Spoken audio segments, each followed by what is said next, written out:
How can we predict whether a precipitate will form when a compound is added to a solution or when two solutions are mixed?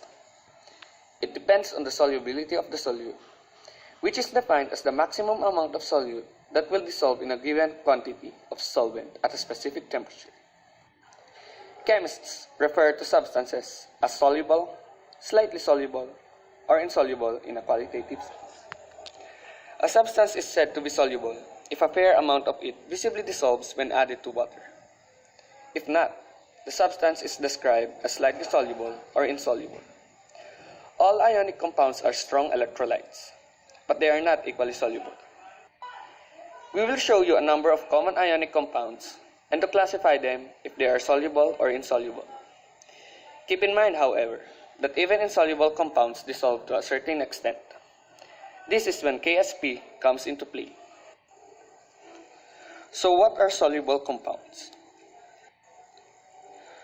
All common compounds containing alkali metal ions, namely lithium, sodium, potassium, rubidium, and cesium, are all soluble compounds.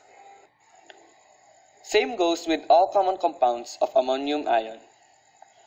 All common nitrates, bicarbonates, acetates, chlorates, and perchlorates are all soluble ionic compounds.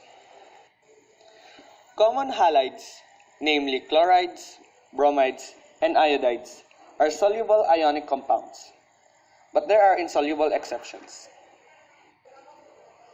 This includes halides containing silver, lead, copper, and mercury.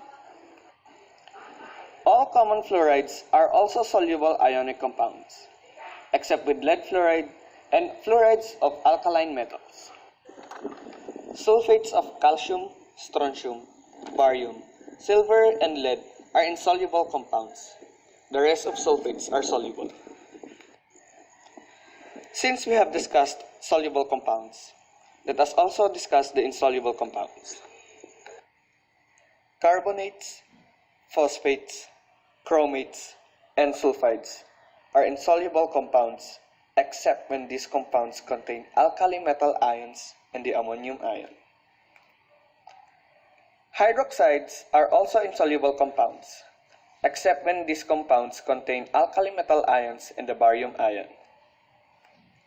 So this sums up the classification of soluble compounds and insoluble compounds.